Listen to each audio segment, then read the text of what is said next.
Teror kelompok kriminal bersenjata KKB Papua makin brutal. Tak hanya menyasar aparat TNI dan Polri, serangan teror mereka juga ditujukan ke warga sipil. Kabar terbaru dari tanah Papua, sniper anggota KKB berhasil dilumpuhkan aparat TNI. Ya, siasat cerdas TNI sukses lenyapkan sniper handal kelompok kriminal bersenjata KKB di Papua. Belakangan diketahui, kesuksesan itu bermula dari ritual adat. Bagaimana kronologinya? Melansir poskupang.com, sampai saat ini kelompok kriminal bersenjata KKB di Papua tak henti-hentinya melancarkan aksinya. Pekan lalu, mereka menembak mati 2 warga sipil yang sehari-harinya bekerja sebagai tukang ojek. Tindakan tersebut merupakan balas dendam KKB atas tewasnya Ali Teukogoya, salah satu komandan operasional yang ditembak aparat keamanan. Ali Teukogoya ditembak mati saat hendak melakukan perlawanan kepada TNI yang memergoknya sedang memata-matai pos TNI.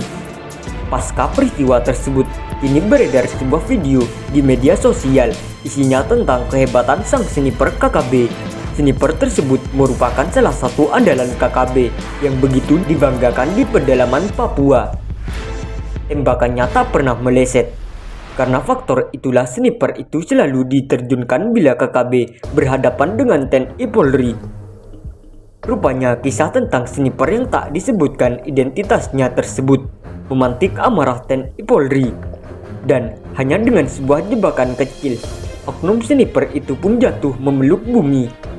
Tindakan melumpuhkan sniper itu berawal dari sebuah kabar bahwa di kawasan pedalaman Papua digelar ritual bakar batu.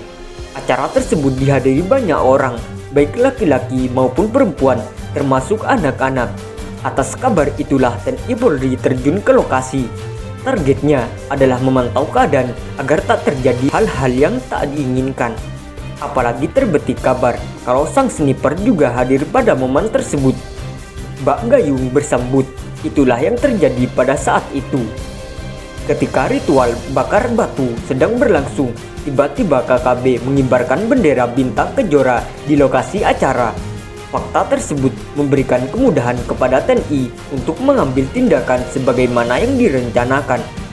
Awalnya, aparat pengawal kedaulatan NKRI itu memantau aktivitas ritual tersebut dari kejauhan. Awal yang tak diincar adalah oknum sniper yang selama ini menewaskan banyak warga sipil termasuk prajurit TNI Polri. Setelah lama melakukan pengintaian, sosok yang dicari tak juga ditemukan. Atas kondisi itulah TNI Polri lantas mulai memasang jebakan. Ketika memastikan bahwa situasi benar-benar dalam pantauan, prajurit pun menembak jatuh bendera bintang kejora yang berkibar di lokasi tersebut. Di lokasi acara, hanya dengan sekali melepas tembakan, tiang bendera bintang kejora pun patah. Rupanya yang menembak tiang bendera itu bukan prajurit biasa, sebab bidikannya tak meleset. Ketika tiang bendera itu patah, suasana pun berubah total. KKB lari lintang pukang yang menyelamatkan diri. Mereka lari masuk hutan karena takut TNI Polri akan segera datang menyerang. Namun dugaan tersebut tidak terbukti. Pasal yang diincar adalah penembak jitu KKB Papua. Pasca insiden tiang bendera itu, KKB Papua tak langsung merespon. Alhasil, suasana di lokasi kejadian hening seolah tanpa aktivitas. Pada saat itulah prajurit terlatih TNI mencoba memancing sniper KKB agar keluar dari persembunyiannya dan segera menunjukkan kebolehannya. Caranya adalah TNI meletakkan sebuah helm berwarna hitam di atas barisan bebatuan di pedalaman hutan. Maksudnya adalah ketika helm itu ditembak oleh sang sniper, maka pada saat bersamaan TNI akan menghantam balik sniper tersebut. Artinya, bila sang sniper KKB terpancing oleh helm hitam kemudian menembaknya, maka percikan api dari senjata sniper itu dimanfaatkan TNI untuk menembak balik sniper tersebut. Rupanya jebakan TNI itu berhasil. Pasalnya, setelah helm prajurit TNI itu ditembak sniper dan jatuh, pada detik yang sama TNI balas menembak sang sniper.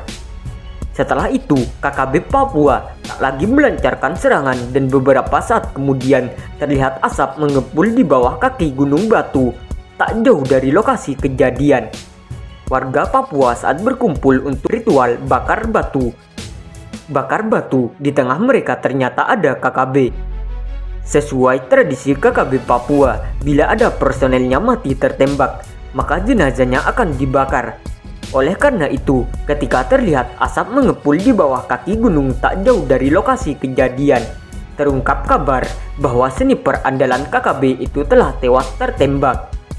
Dari video yang viral di media sosial, itu terlihat jelas betapa TNI Polri bertarung nyawa untuk Indonesia. Dari video yang viral itu, tak diketahui di mana insiden itu terjadi. Tak diketahui pula kapan kejadian menegangkan itu berlangsung. Namun sekilas terlihat betapa aparat TNI berjibaku mengawal Papua agar masyarakat hidup tenang dan bisa menggapai masa depan yang lebih baik. Aparat TNI Polri itu keluar masuk hutan, menyisir berbagai tempat untuk memastikan bahwa tak ada pergerakan KKB yang ujung-ujung menyusahkan masyarakat.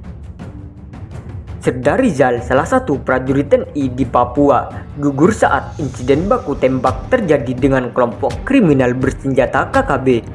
Serda Rizal merupakan salah satu dari 3 prajurit TNI yang gugur dalam baku tembak dengan kelompok kriminal bersenjata di distrik Gome, Kabupaten Puncak, Papua. Belum lama ini, kabar itu bak tamparan bagi keluarga. Pasalnya, keluarga yang sama sekali tak menyangka kalau putra kebanggaan itu menjadi korban kekejaman KKB. Kepada awak media, ayah Serda Rizal, Acha Suhendar, Y2, menuturkan awalnya mengetahui bahwa anaknya menjadi korban saat kontak senjata di Papua itu dari teman tunangannya. Sejak kabar itu diterima, keluarga pun merasakan guncangan yang luar biasa. Pasalnya tak ada hujan tiada angin, mereka mendapat kabar pilu tersebut. Isak tangis dan suasana duka pun seketika menyelimuti rumah keluarga Serda Rizal di Kampung Bojong Suren, Kelurahan Pasawahan, Kecamatan Liohkah Kolot, Kabupaten Bandung. Awalnya saja tak begitu percaya mendengar kabar duka ini, tapi setelah saya terima telepon dari TNI, baru saya percaya bahwa anak saya tertembak, kata Acha saat ditemui di rumahnya.